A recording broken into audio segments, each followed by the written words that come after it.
My faith in God led me to all these blessings. Kaya ako, sa lahat ng exercise, healthy diet, and welcome back to my channel, Mel Di Baldovino Vlogs. So I'm on my way to SM Aura. I was invited by CNN Philippines to attend a women's forum. Please join me please. Thank you. Welcome back to my channel guys, Mel Di Baldovino Vlogs. In celebration for Women's Month this March, CNN Philippines joins the global call for equity and inclusivity to help build a better world for us. This year's campaign is about embrace equity.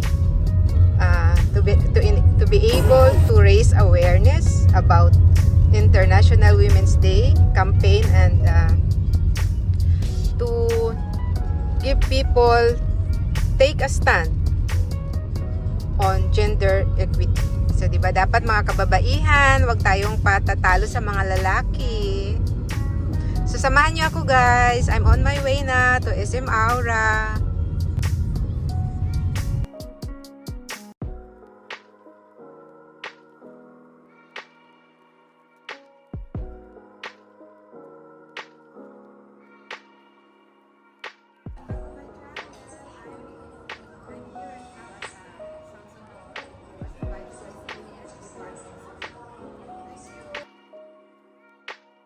I am so happy that I was invited in this event of CNN about Women's Month.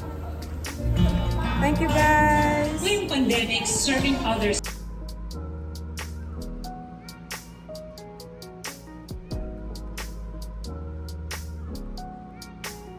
I want to say Happy National Women's Month. It was an honor to be on the panel with these really wonderful women. Ito na yung message ko. We should all be feminists. What do I mean? Okay, what is feminism? Okay, what do feminists seek? Feminists seek, and I'm citing, I'm quoting Basil and Kant. Feminists seek the removal of all forms of inequality, domination, and oppression through the creation of a just social, economic, and political order, nationally and internationally. So, just building on what they said, let's please contribute to positive social transformation. And together, you were saying we need to work together.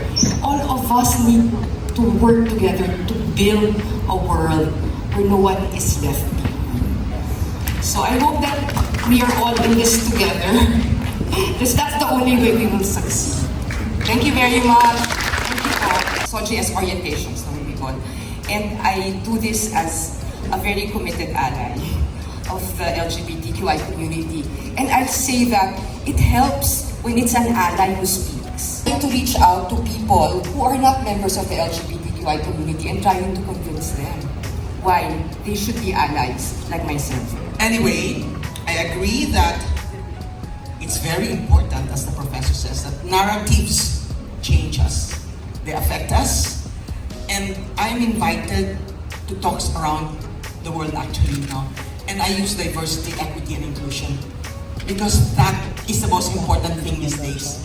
I'm also make themselves more useful members of society. Thank you so much. That's an amazing question. Of what I tell the students that I have when I do teach my workshops is the importance of communicating between generations. So being an example, the concept of dead naming. You never want to tell the person or refer to the person with the names that they're not comfortable with. The example in UP, Prof. Nat, is amazing, right? They have already implemented for their students. So if you call us by our names, if I call you by your name, I say, you exist. You exist with me. And we belong in this space. And that being said, I applied in a university in Spain recently. And I'm so amazed by how Spain has evolved to be a country that includes people. Because in their application form, I was asked of my legal name and of my living. I'm also asked of my current legal gender or sex assigned at birth if I... Wow, that was such an insightful discussion. Sobra. Dr. Grisales, while gender inequality is still evident in the country, is there a way to unlearn this? And how can we unlearn it? Actually, it's not gender inequality that we have to unlearn, but the social norms around So gender. much for the opportunity, CNN and Sandy Light, for the invitation. I am so happy to see my friends Doc G and Marsmela, and first get to know Prof. Nat. My parting words would be something that's probably, this is something I will always say when I teach. The individual responsibility of anybody to learn about yourself, your identity, is what you could relate in the journey of somebody else also knowing their own identity. The topic of sexuality, identity, LGBTQIA+ is taboo in the Philippines because we know, or we've been told, that these are things that are unnatural or even sinful. But I think it's high time for this generation to start thinking, to start resisting that, break the taboo, and open conversations with the other generation. Close the gap in this communication. Because that's what's missing when we were talking about this, or we were not talking about this from the generation before us. Kulang yung napasa sa atin. Tell yourself, I would like to end this so that it starts anew in the next generation. I want to be able to help close that gap. How can I do it? My own journey to learning myself, my identity, will start that. How does this affect in the way I work? What's my occupation? Am I somebody who creates?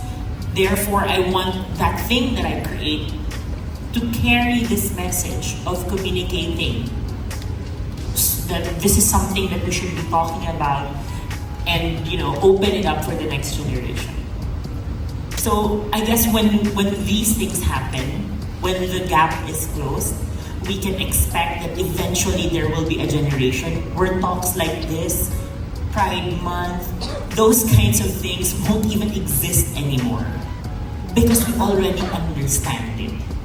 The goal of us creating these spaces for ourselves is so that none of this would need to be even present. This will be just a normal space talking about how great we are as humans. So I hope we become agents of that change and then affect that thinking again that the seeds we plant today become trees that become shade for a next generation. Thank you so much. No one has the right to strip you off of your individuality, and that is beautiful. Enjoy our last panel of discussions. Anyway, just for your information,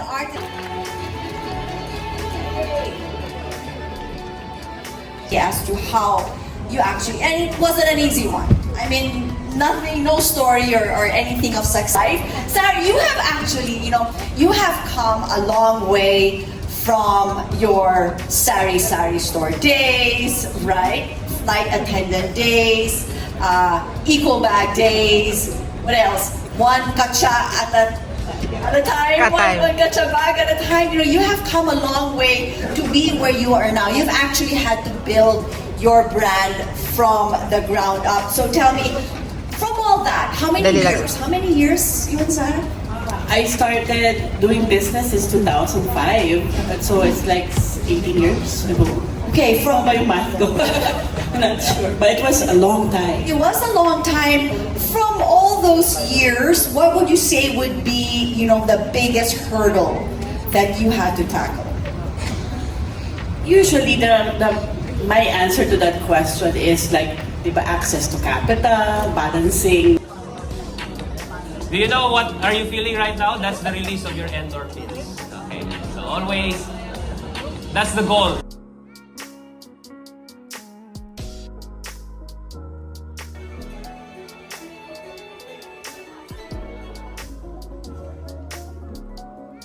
Babalik ko po kayo later. Yeah. Okay lang po ba ma-enter? Ayan, rolling. I'm already covering you. Nakaka-proud bilang babae kasi dito sa organization namin, sobrang dominated talaga yung lalaki. Being Jesseline Salvador po. And you're from? From Aklan. Aklan. So you're a kababayan? Yes! So good luck. Thank you po. Maraming salamat. You were raised in Aklan? Hindi po, pero pag may time po and vacation, lagi po kami uuwi ng Aklan. Boracay, right? Yes po. Okay. Thank you. Good luck. Thank you po. Thank you so much. My faith in God led me to all these blessings. Kaya ako, Wait, ma'am, wait. sa lahat ng Yeah. Panginoon. Spirit, mind, and body. Sa tuloy na exercise, healthy diet, and MSU+. Sabi ng tatay ko, when you put God first, you will always be first.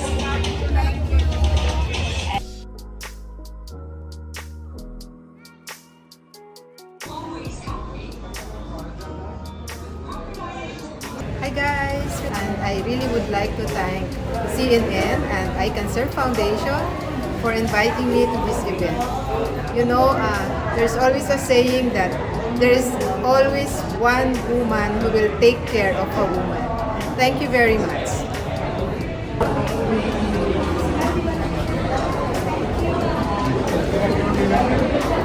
Thank you guys. Salamat po.